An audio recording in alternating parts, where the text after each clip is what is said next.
There have been many iconic villains.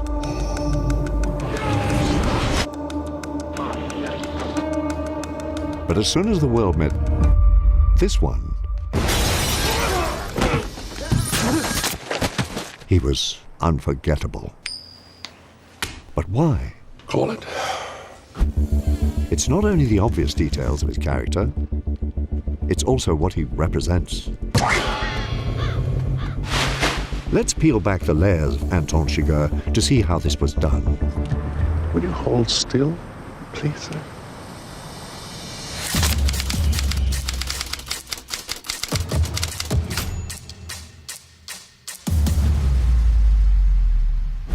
For more videos on screenwriting, directing, and cinematography, all you have to do is subscribe and turn on notifications. No Country for Old Men is a 2005 novel written by Cormac McCarthy. The screenplay, written by the Coen brothers, is a faithful adaptation of the novel. So our discussion today is about a character created by McCarthy, performed by Javier Bardem, under the direction of the Coens. Do you know where I'm going? Why would I care where you're going? In order to assess what makes Chigurh so compelling as a character, let's talk about how they are created through a process called characterization, which Robert McKee describes as the sum of all observable qualities of a human being, everything knowable through careful scrutiny. Age, education, clothes, values, everything. But for Chigurh, his characterization is intentionally left out of the novel to keep the viewer on edge. McCarthy keeps the reader really completely off balance in terms of who that character is. He describes him physically almost not at all. He is rooted in ambiguity.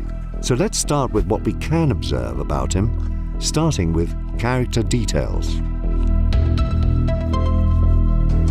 Chigurh's most curious physical feature is his haircut. I need you to step out of the car, sir. It's an odd choice that hairstylist Paul Leblanc modeled after a typical look from the Crusades. It was a dangerous time, and we wanted to make Javier timeless and dangerous at first sight. Do you see me? Then there is his costume. Here's costume designer Mary Zofres on visualizing Chigurh. He's a fish out of water, a criminal that was from another part of the country or another country entirely. He has a denim jacket, but it's not like one that anybody else would wear. And he's a little bit more in with the times. His collar is a little bit bigger. He's got like one of those groovier belts. It's not a Western belt. And then I knew that he should have a boot that was almost like a weapon and with a toe and a very slanted heel and just sort of made you kind of cringe if you look at them. And so we actually made them out of alligator, and they're like bumpy and gross and pointy, and they could kill someone. One of Anton's signature weapons is a captive bolt stunner. Typically used to slaughter cattle, the device dehumanizes his victims, illustrating a cold disregard for human life. It's also a silent weapon, just like his firearms fitted with silencers. Together, these reveal an efficient and disconcerting killer. There is also a mystery around his origins. Chigurh's accent is hard to place, but it certainly isn't the local twang of West Texas. You need to talk to me. I don't need to talk to you. I think you do. As Bardem explains, I worked really hard to get rid of my Spanish accent. It doesn't belong to anyone special. We tried to neutralize the accent as much as we could.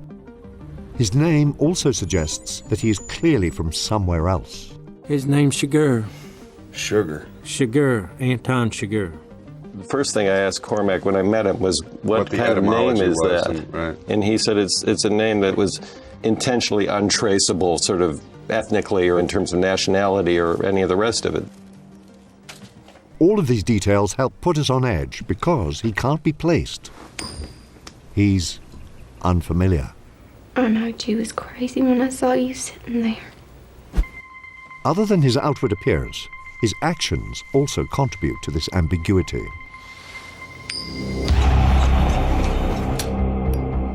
For one, Chigurh kills almost everyone he encounters. almost. Take it. He kills 2 people in the first 5 minutes, but then lets the gas station attendant live based on a coin toss. Call it. Call it, yes. Heads, then. Well done. It's the randomness of who he kills and who he lets live that keeps us guessing. Where does it work? Did you not hear me? We can't give out no information. Every time Chigurh meets a new character, anything can happen, and we're locked in suspense.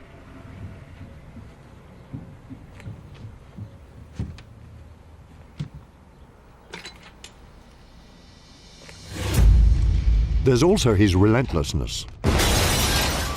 Like the Terminator or Michael Myers, Chigurh is a killing machine. There is even a subtle sound design choice to reinforce this idea. Listen carefully as he strangles the deputy. You can hear a train passing.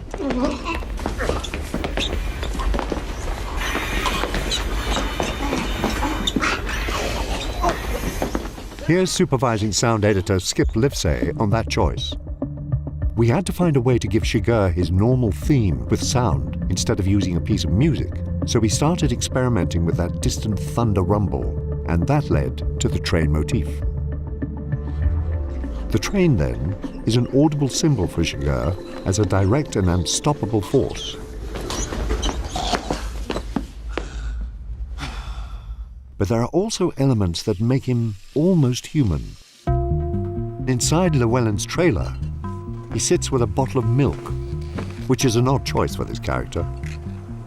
But what's perhaps even more unsettling is that he doesn't drink it.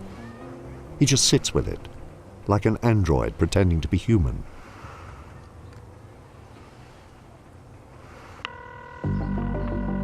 And finally, what little dialogue he has in the film only adds to his ambiguity. He delivers cryptic threats. Look, I need to know what I stand to win. Everything. How's that? You stand to win everything, call it. And speaks in enigmatic phrases. If the rule you followed brought you to this, of what use was the rule? So what does all this add up to? As intriguing as these details are, they are only part of the reason why Anton Chigurh is a great character. He also perfectly represents the theme of No Country for Old Men.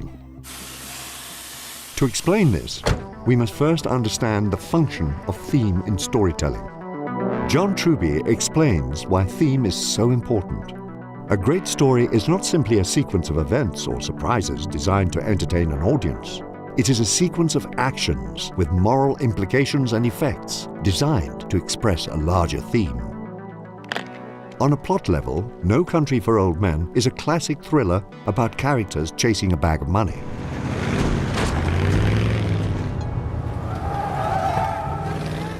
But on a thematic level, there's a lot more going on. It's about a character confronting a very arbitrary, violent, brutal world, and you have to see it in the movie in order to understand anything, I think, about what the characters are, what they're about, and what they're confronting, and what they're trying to make sense of. The character in question is Sheriff Bell, whose main function in the story is to express this theme. He shares these existential concerns about this new form of violence and the difficulty he has understanding it. Listen to the opening monologue. The crime you see now, it's hard to even take its measure. It's not that I'm afraid of it. I always knew you had to be willing to die to even do this job.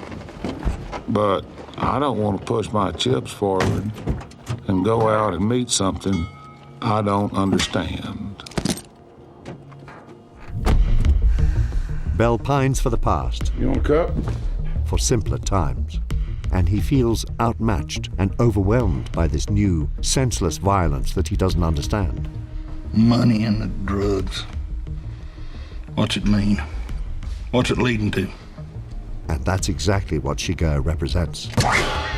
Senseless and inexplicable violence. He's the one character in the book that actually departs from a certain sense of realism. He's both sort of real in the book and an idea. A human, but also an idea. The threat that Bell perceives is ambiguous, mysterious, unknowable. Just like Chigurh. From his hair and choice of weapons to his random killings, he is the embodiment of this senseless and inexplicable violence. Yet, I won't tell you can save yourself, because you can't.